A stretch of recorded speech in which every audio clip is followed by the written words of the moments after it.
Okay, let's see. Is the lavalier good enough? Is it up enough? Okay. We are thrilled to be back in the nursing school. And last week, as most of you know, was our first week here in the nursing school. And we've never done a CMDA luncheon over here before. And it worked out so well. We had 25 nursing students that signed up for CMDA. And we worked out so well that we're going to ask to be scheduled over here again next semester, in addition to going to the dental school and the medical school. So we'll be bouncing all over the place. You'll have to keep up with those emails, which hopefully are fixed now. And I'll be able to let you know where the new luncheons are going to be. But we'll pick up again in early January. Next week will be our last one of the semester, and then we'll pick up again in early January to do that. So how many of you know what this is? You guys know what it is? What is it, David? Ah, I got him with his mouth full. Duct tape. It's duct tape. That's right. One of the greatest inventions of the 20th century.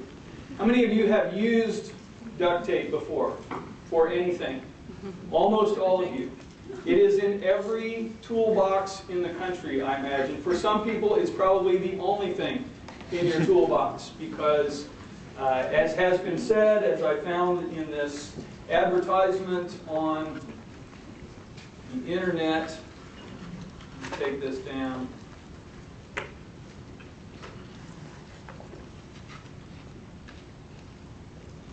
He said,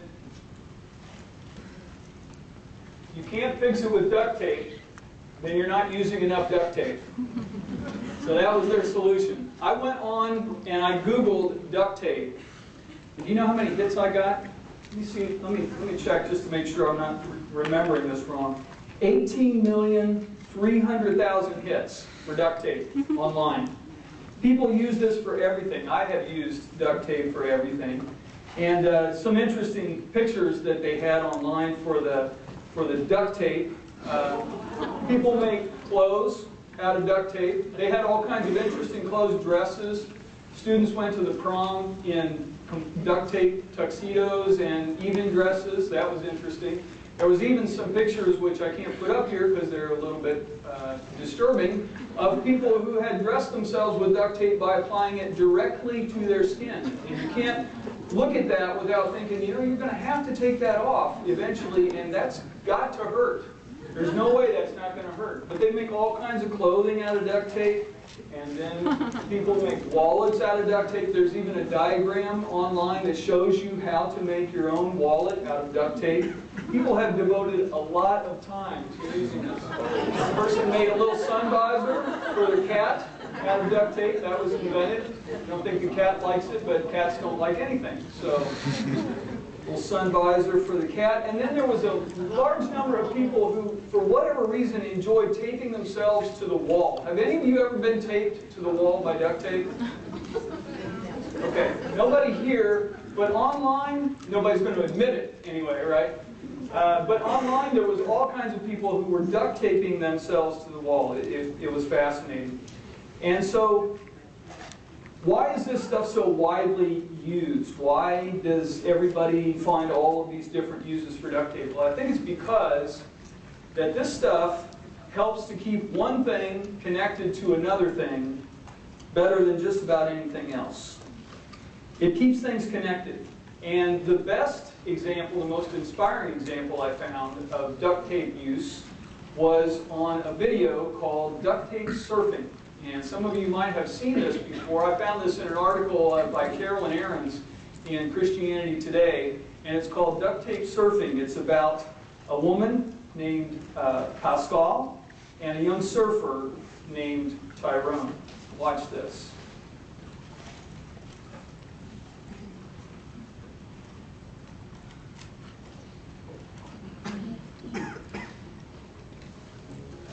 I think in cities, people are a lot more isolated.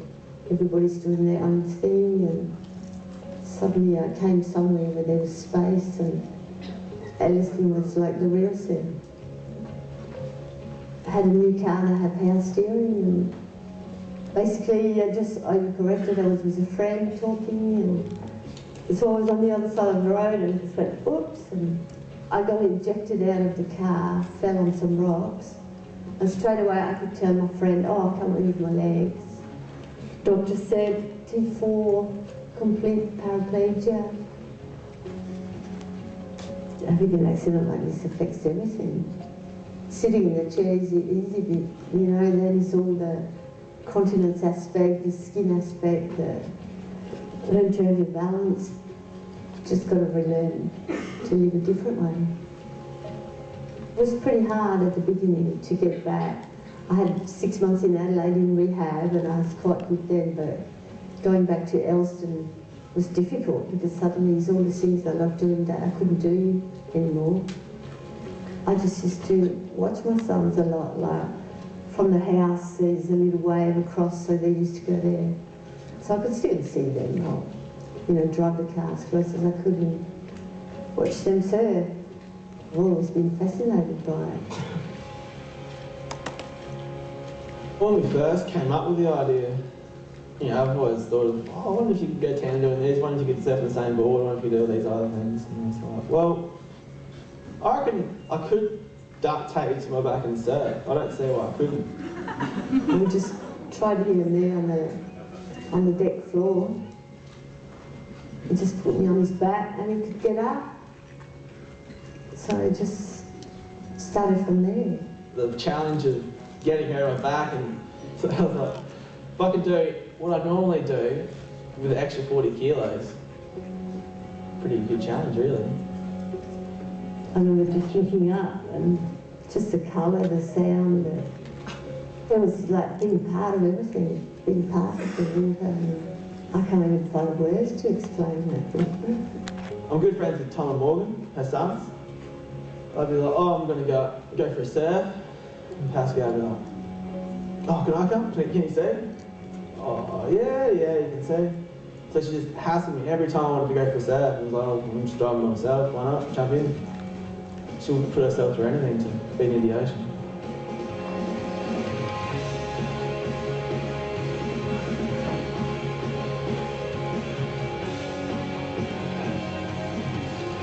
Because I can't feel my body. I feel like if I'm moving, because being taped right there, the same height, I can picture it's me. Would be the ultimate thing for Pascal, really. Something that her sons would put a lot of time and effort into, that she gets a close-up look of what's happening. I've taken a different aspect of it, kind of every time now. And I'm starting to get it a little bit more too. Just about realise when we're going to wipe out. Yeah, it's changed a lot in a way, I think. I mean, I didn't really think about it too much until people started, saying comments about how much it's inspired them and stuff. It's really shown me that you can still have a dream and things are possible. I've always seen Pascal for just being someone who wants to do anything. It's not really the average paraplegic person, that's for sure. See a wave on video, but if we go to different waves and meet different people and show them what you can do, what they can do. I mean, it might not be their dream, but for them to follow their own dream and to concentrate on the positive in life.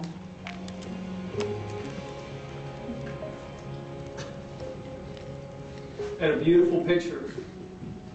Her smiling face, his strength, being able to take her out onto the waves to experience something that she would never have been able to experience on her own.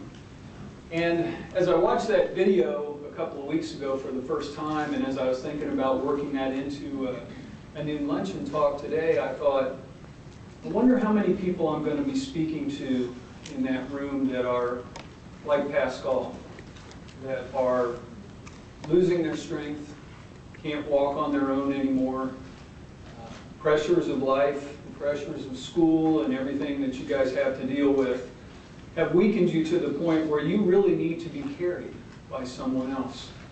It happens. It happens to all of us at one time or another.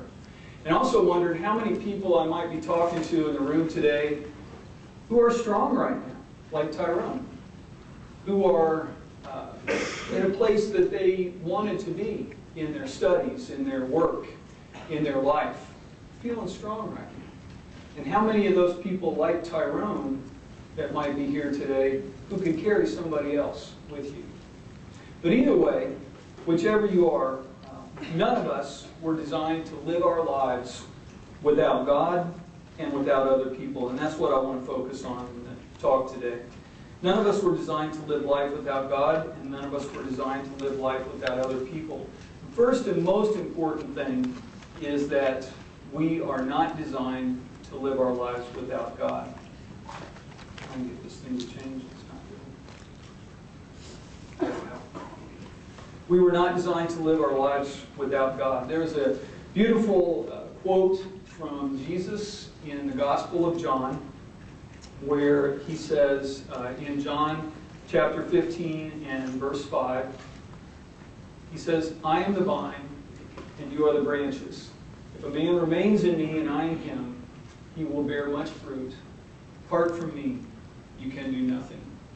So he says, there's a really interesting word. He says, if a man or woman, of course, remains in me and I in him, if he abides, some translations say, if we stick together, if we stay connected to him, then Jesus says he will bear much fruit, but apart from me you can do nothing. I've got this reminder out on my back porch. It's a picture of a grapevine that I planted early in the spring, and it grew up, and I kind of wrapped it all around that stand that I have there. There's obviously some geraniums and petunias mixed in, but the big leaves are all the grapevine, and it all goes back to that pot down there at the bottom that you can see in the lower corner.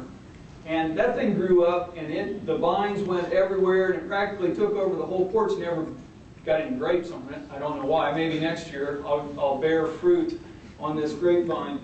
But down at the bottom, you can just barely see that there's a stalk that's no bigger around than my finger.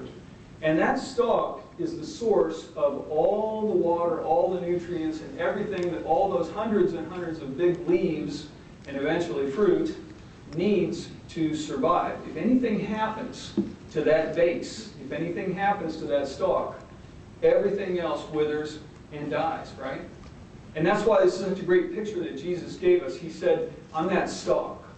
I'm those roots down in there. You stay connected to me, you can grow, you can thrive, you can bear fruit. If you disconnect from me for any reason, then you can do nothing. You will wither, and you will continue to wither.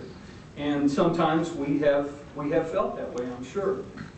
So C.S. Lewis said it this way about God. See, God just doesn't allow us to come to him when we're in need. God created us so that we would need to come to him. He created us to be dependent on him in that way.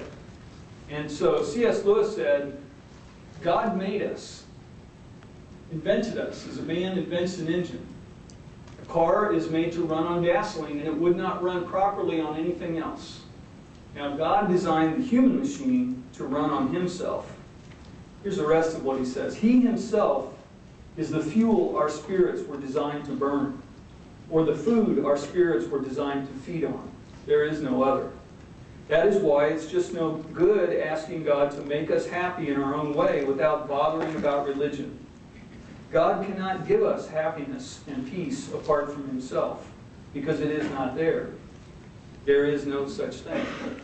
See, we were never designed, created, to live life apart from God. So why do we so often try? Why do I so often fail to abide in the vine, to stay close, to stay connected with God? I picked up a devotional the other day, and it just kind of hit me right between the eyes. The opening line for the November 4th opening was, I can be as close to God as I choose to be. I can be as close to God as I choose to be. See, that really puts it in perspective for me, because it shows that if I'm feeling disconnected from God, if I'm feeling distance from God, if I'm feeling dry spiritually, it's not because God has pulled away. It's because I have pulled away. I did a little experiment, a little time experiment that I'm going to ask you guys to do with me. If you have a pen and paper and you want to write it down in front of you, or if you just want to keep in your mind, I want you to think about this. Think about the last 24 hours. Think about how much of the last 24 hours was spent sleeping. How much time did you spend sleeping? And there are no negative numbers here. 0 is as low as you can go, okay? How much time did you spend sleeping? How much time did you spend eating? Preparing food, going to restaurants, attending to your need for food and eating? How much time did you spend studying? How much time did you spend working? Can't do more than 24 on that one. 24 is all that you had. How much time did you spend with television, internet, videos, Facebook, all of the things that we do on computers and TVs? And then lastly, how much time did you spend, how much time did I spend praying and reading my Bible? I don't want to tell you my numbers because I didn't like what I saw when I sat down and thought about that. But is it any wonder, really, when we think about that, if your numbers for praying and reading the Bible were as low as mine? Is it any wonder that we feel disconnected from God sometimes? Is it any wonder that we feel dry spiritually? That God is distant from us, that we've lost that connection? It's really not any wonder, but it's because I have distanced myself from God, not because God has distanced Himself from me. We were never designed to live without God, and we were never designed to live without others.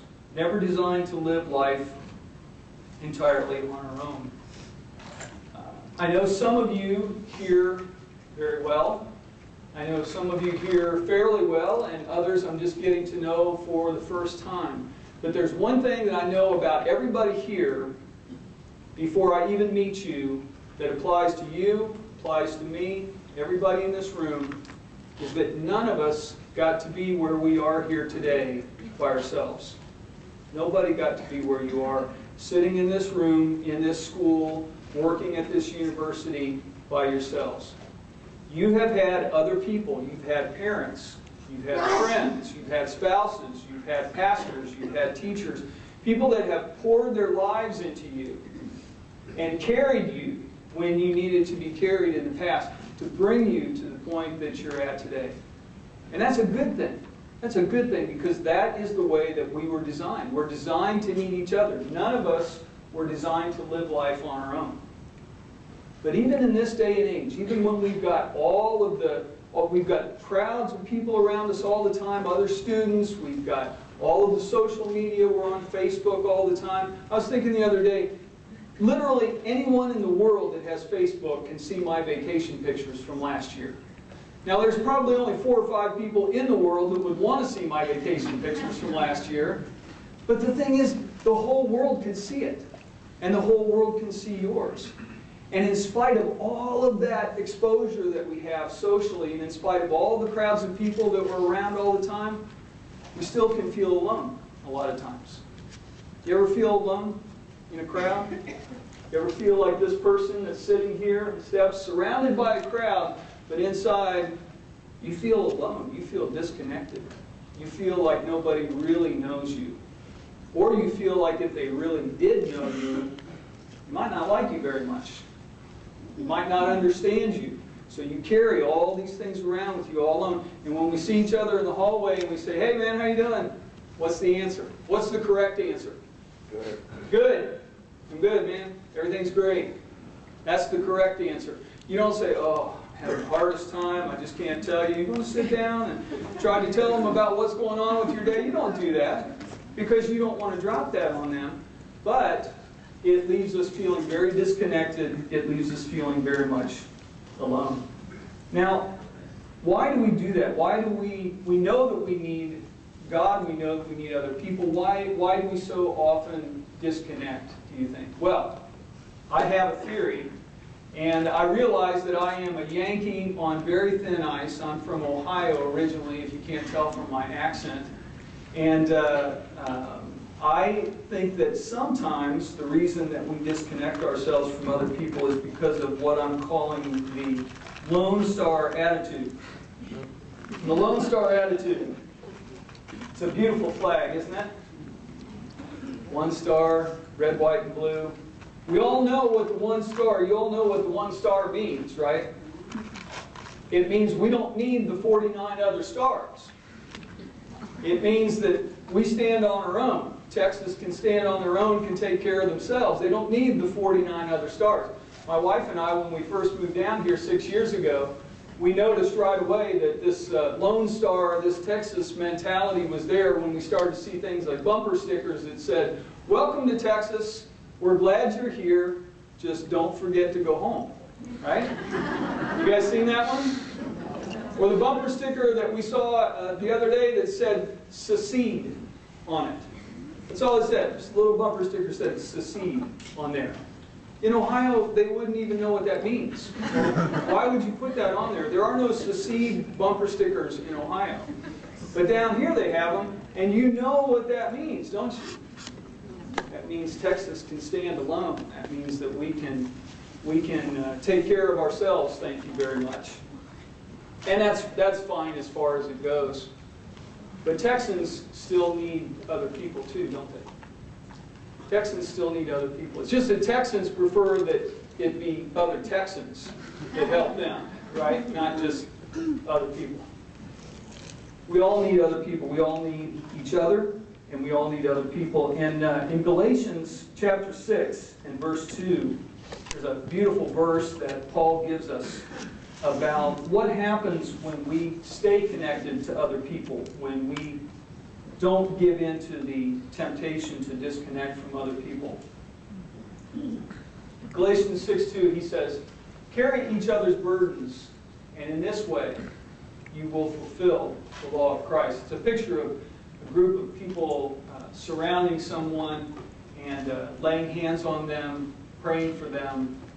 That's a way of bearing each other's burdens, right? He's saying when we bear each other's burdens, that is so important, that is so crucial that we are being connected to each other in that way, that when we do that, we're actually fulfilling the law of Christ. Now the law of Christ is love, right? Love the Lord your God with all your heart, soul, mind, and strength, and love your neighbor as yourself. And so when we do that, when we bear each other's burdens, carry each other's burdens, he said, in this way, we actually fulfill the law of Christ. That is an awesome, awesome statement. So how do we bear each other's burdens? How do we do that exactly? Well, sometimes we might become a human surfboard, like Tyrone did. Sometimes you might actually physically take somebody on your back and do something like they did.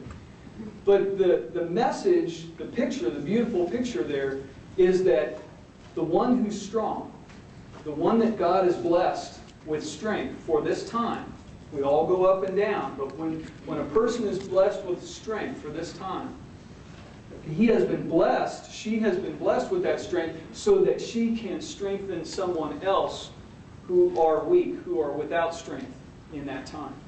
And so the strong are the ones that carry the burdens of those who are not strong. We can do that through prayer. We can do that through counsel.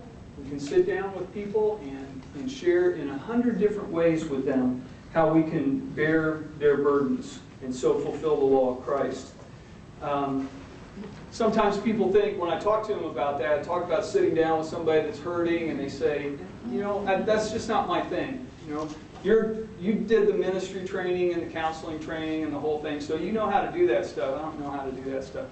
You know, the most important skill that I've learned in all of my ministry training and counseling training was to shut my mouth, and that's not easy for me to do, as some of you know, and just listen. Just listen. If you sit down with the person that's hurting, the person that's really struggling, and you listen to them for 15, 20, 30 minutes, you'll probably be the only person in their life that they can talk to who will actually listen to them. And you will have helped them more than you can possibly imagine, because sometimes that's all that people need. They just need somebody to talk to. Listening is one of the greatest ways that we can bear each other's burdens. And so,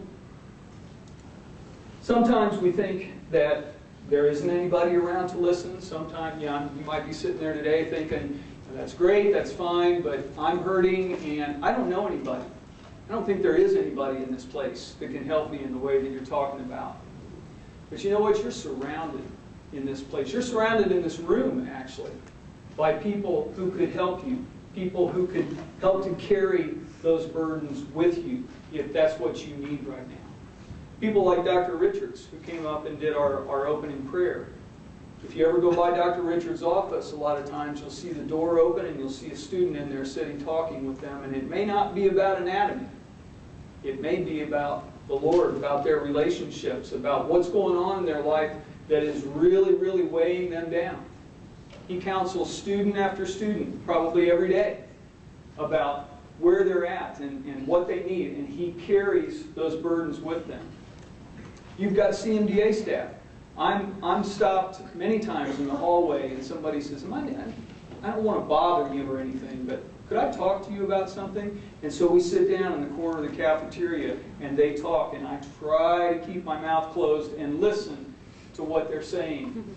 And they go away stronger after that. Kelly, our associate director, is someone who has sat with many of the women in this room and gone through life events, carried burdens together with them that were weighing them down, that were heavy. They went away stronger after that. You've got classmates, you've got leaders in this place who are strong, and God has blessed them with that strength and with the gifts that they have so that they can help you.